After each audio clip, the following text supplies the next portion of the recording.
আসসালামু আলাইকুম ওরহমতুল্লাহি ওবরকাতুহ। ইকরা বিসমি রব্বিকাল্লাযী খলাক। আল্লাহ সুবহানাহু ওয়া তাআলা মুহাম্মদ সাল্লাল্লাহু আলাইহি ওয়াসাল্লামের উপরে হীরা গুহায় যখন কোরআন নাজিল করেছিলেন, সর্বপ্রথম 5টি আয়াত নাজিল করেছিলেন সূরা আলাকের। তো এই আলাকের সর্বপ্রথম শব্দ আল্লাহ সুবহানাহু ওয়া তাআলা তিনি নাজিল করেছিলেন ইকরা, মানে পড়ো, বিসমি রব্বিকাল্লাযী খলাক, তোমার প্রভুর নামে যিনি সৃষ্টি করেছেন। তা আজকে মুসলমানদের যে ধর্মগ্রন্থের সর্বপ্রথম বাক্য আল্লাহ সুবহানাহু ওয়া তাআলা নাজিল করেছেন ইকরা, মানে পড়ো। তা আজকে সেই মুসলমানরা শিক্ষা থেকে সব থেকে পিছিয়ে, শিক্ষা থেকে সব থেকে দূরে, শিক্ষা থেকে সব থেকে নিচু লেভেলে আছে মুসলমানরা। আজকে মুসলমানদেরকে সবচেয়ে উঁচু পর্যায়ে থাকার দরকার ছিল শিক্ষার দিক দিয়ে, কারণ আমাদের পবিত্র কোরআনে আল্লাহ সুবহানাহু ওয়া তাআলা সর্বপ্রথম ইকরা শব্দ ব্যবহার করেছেন, পড়া শব্দ ব্যবহার করেছেন, সর্বপ্রথম পড়া শব্দ নাজিল করেছেন। তাহলে আমাদেরকে সব থেকে বেশি উঁচু শিক্ষায় শিক্ষিত হওয়া দরকার ছিল। পৃথিবীতে সবচেয়ে মুসলমানরা কিন্তু নম্বর 1 থাকা দরকার ছিল, কিন্তু আজকে মুসলমানরা সব থেকে শিক্ষার দিক দিয়ে পিছিয়ে আছে। আমরা শিক্ষাটাকে আমরা শিক্ষা মনেই করি না। আমাদেরকে শিক্ষা অর্জন করতে হবে। আমাদেরকে শিক্ষার কোনো বয়স নেই, শিক্ষার কোনো শেষও নেই।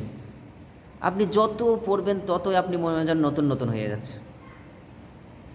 এই জন্য শিক্ষা অর্জন করতে হবে আমাদের ছেলে মেয়েদেরকে শিক্ষা অর্জন করাতে হবে। আমরা যা হয়েছি যেন আমাদের ছেলে মেয়েরা যেন সুশিক্ষায় শিক্ষিত হয়, এই দিকে আমাদেরকে লক্ষ্য রাখতে হবে। আপনার সংসারে অভাব, আপনার ছেলে মেয়েকে আপনি শিক্ষা অর্জন করাতে পারছেন না, আপনি 8 ঘন্টা কাজ করছেন, আপনি আরও 2 ঘন্টা বাড়িয়ে দিন, আপনি 10 ঘন্টা কাজ করুন, দরকার হলে আপনি 12 ঘন্টা কাজ করুন, তবু আপনার ছেলে মেয়েকে শিক্ষা দিন, তবু আপনার ছেলে মেয়েকে সুশিক্ষায় শিক্ষিত করুন। এতে আপনি ভালো হবেন, এতে আপনার ভালো হবে, আপনার ছেলে মেয়েদের ভালো হবে, এতে সমাজের ভালো হবে, এতে প্রতিটা মুসলমান জাতির ভালো হবে। আজকে মুসলমান জাতি অধপতনে যাচ্ছে শুধু শিক্ষা না থাকার কারণে।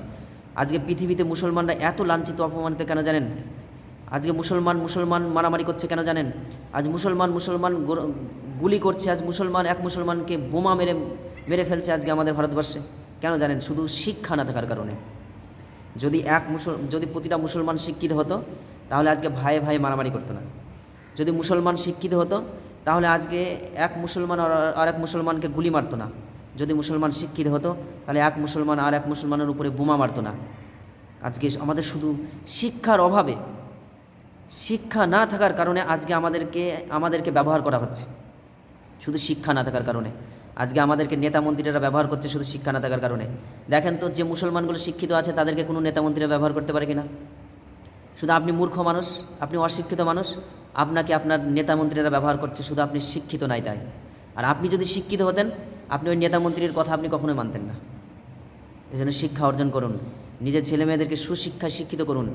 আমাদের ধর্মগ্রন্থের সর্বপ্রথম বাক্য ইকরা, কিন্তু আজকে আমরা পৃথিবীতে সব থেকে শিক্ষা থেকে পিছিয়ে। তো এই জাতি কবে উন্নত হবে? এই জাতি মরে গেলে উন্নত হবে। এই জাতি মরে গেলে এদের বুদ্ধি হবে, কিন্তু মরে যাওয়ার পরে তার বুদ্ধি হয় কোনো লাভ নেই। দুনিয়াতে জীবিত থাকতে থাকতে আপনারা বিবেচনা করুন, ভাবুন, নিজেদের বুদ্ধিকে খাটান যে আজকে আমাদের ছেলে মেয়েদেরকে আমরা সুশিক্ষায় শিক্ষিত করবো ইনশাল্লাহ। আপনার ছেলে মেয়েকে আপনি ডাক্তার বানাতে পারেন, আপনার ছেলে মেয়েকে আপনি ইঞ্জিনিয়ার বানাবেন, আপনার ছেলে মেয়েকে আপনি উকিল বানাবেন, আপনার ছেলে মেয়েদেরকে আপনি পাইলট বানাবেন, আপনার ছেলে মেয়েদেরকে যত রকমের শিক্ষা আছে দুনিয়াতে সমস্ত শিক্ষা আপনি আপনার ছেলে মেয়েকে অর্জন করাতে পারেন, কোনো রকমের নিষেধ নাই। হ্যাঁ, তার সাথে সাথে আপনি কোরআন হাদিসের শিক্ষা আপনার ছেলে মেয়েদেরকে দেবেন। কোরআন হাদিসের শিক্ষা এতটুকু দেবেন যে প্রাথমিক শিক্ষা যেটা আছে, কোরআন হাদিসের যে প্রাথমিক শিক্ষা, এই শিক্ষাটা জেনারেল শিক্ষার সাথে সাথে এই প্রাথমিক শিক্ষাটা আপনারা দেবেন। যেমন কোরআন শেখা, যেমন নামাজের মাসলা মাসাইল শেখা, নামাজ শেখা, হজের মাসলা মাসাইল শেখা, রমজানের 30টা রোজা কেমনভাবে রাখবো তার মাসলা মাসাইল শেখা। মানে আমরা দুনিয়াতে যেভাবে চলবো, যে আল্লাহকে আমরা পেতে পারবো যেমনভাবে চললে, যতটা শিখলে আমরা আল্লাহকে খুশি করতে পারবো, যতটা শিখলে আমরা আল্লাহকে কাছে পাবো, ঠিক ততটা আপনি আপনার ছেলে মেয়েদেরকে আপনার আখিরাতের শিক্ষা, কোরআন হাদিসের শিক্ষা আপনি অর্জন করান। আপনার ছেলে মেয়েকে হাফেজ বানাতে হবে না, আপনার ছেলে মেয়েকে মুফতি বানাতে হবে না, আপনার ছেলে মেয়েকে মুহাদ্দিস বানাতে হবে না। যদি গ্রামে একজন, মহল্লাতে যদি একজন কোনো আলেম থাকে তাহলে সবার জন্য যথেষ্ট হয়ে যাবে। কিন্তু প্রাথমিক শিক্ষাটা সবার জন্য, এটা ফরজ। প্রাথমিক যে ইসলামিক শিক্ষা আছে এই প্রাথমিক শিক্ষাটা সবার জন্য, এটা সবাইকে অর্জন করতে হবে। এই জন্য আমরা আমাদের ছেলে মেয়েদেরকে আমরা সুশিক্ষায় শিক্ষিত করাবো, যেন আমাদের লাঞ্ছিত অপমানিত না হতে হয়। আজকে মুসলমানরা শিক্ষিত না থাকার কারণে আজ মুসলমানরা পদে পদে লাঞ্ছিত অপমানিত হচ্ছে, পদে পদে লাঞ্ছিত অপমানিত হচ্ছে। আমরা সবাই আমাদের ছেলে মেয়েদেরকে শিক্ষিত করাবো ইনশাল্লাহ। শিক্ষাই হচ্ছে একমাত্র জাতির মেরুদণ্ড। হযরত আলী রাদিয়াল্লাহু আনহু বলেছেন, শিক্ষা হচ্ছে জাতির অলংকার। একমাত্র শিক্ষাই পারে সমাজটাকে পরিবর্তন করতে, একমাত্র শিক্ষাই পারে মানুষের বিভেদ সৃষ্টি দূর করতে, একমাত্র শিক্ষাই পারে মানুষকে আপন করতে। এই জন্য আমরা সুশিক্ষায় শিক্ষিত হব। আবার এমন শিক্ষিত হব না যে আমরা আল্লাহকে চিনতে পারি না, এরকম শিক্ষিত নয়। আমাদেরকে এমন শিক্ষা অর্জন করতে হবে যে আমরা দুনিয়ার কল্যাণ হাসিল করব এবং আখিরাতের কল্যাণ হাসিল করব। এই জন্য আমরা আমাদের ছেলে মেয়েদেরকে আমরা সুশিক্ষায় শিক্ষিত করবো ইনশাল্লাহ। আমরা যা হয়েছি আমরা যা হয়েছি, আমরা তো শেষ হয়েছি, কিন্তু আমাদের ছেলে মেয়েদেরকে যেন আমরা শেষ না করি। আমাদের ছেলে মেয়েদেরকে আমরা একটু সুশিক্ষায় শিক্ষিত করি ইনশাল্লাহ, তাহলে আমাদের দেশ উন্নত হবে, আমাদের জাতি উন্নত হবে।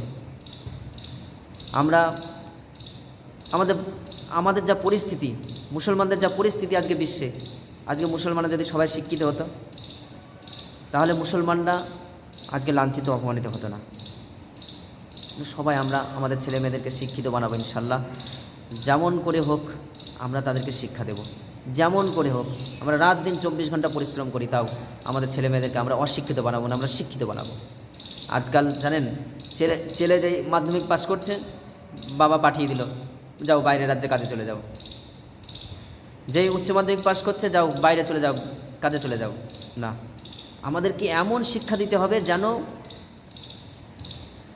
যেন মানুষের উপকারে আসতে পারে, যেন এমন শিক্ষা দিতে হবে যেন বড় বড় অফিসের মধ্যে মুসলমান থাকে, প্রতিটা অফিসে যেন মুসলমান থাকে, প্রতিটা জায়গায় যেন মুসলমান থাকে, প্রতিটা কার্যালয়ে যেগুলো সরকারি অফিস আছে সে সমস্ত অফিসেগুলো যেন মুসলমান থাকে।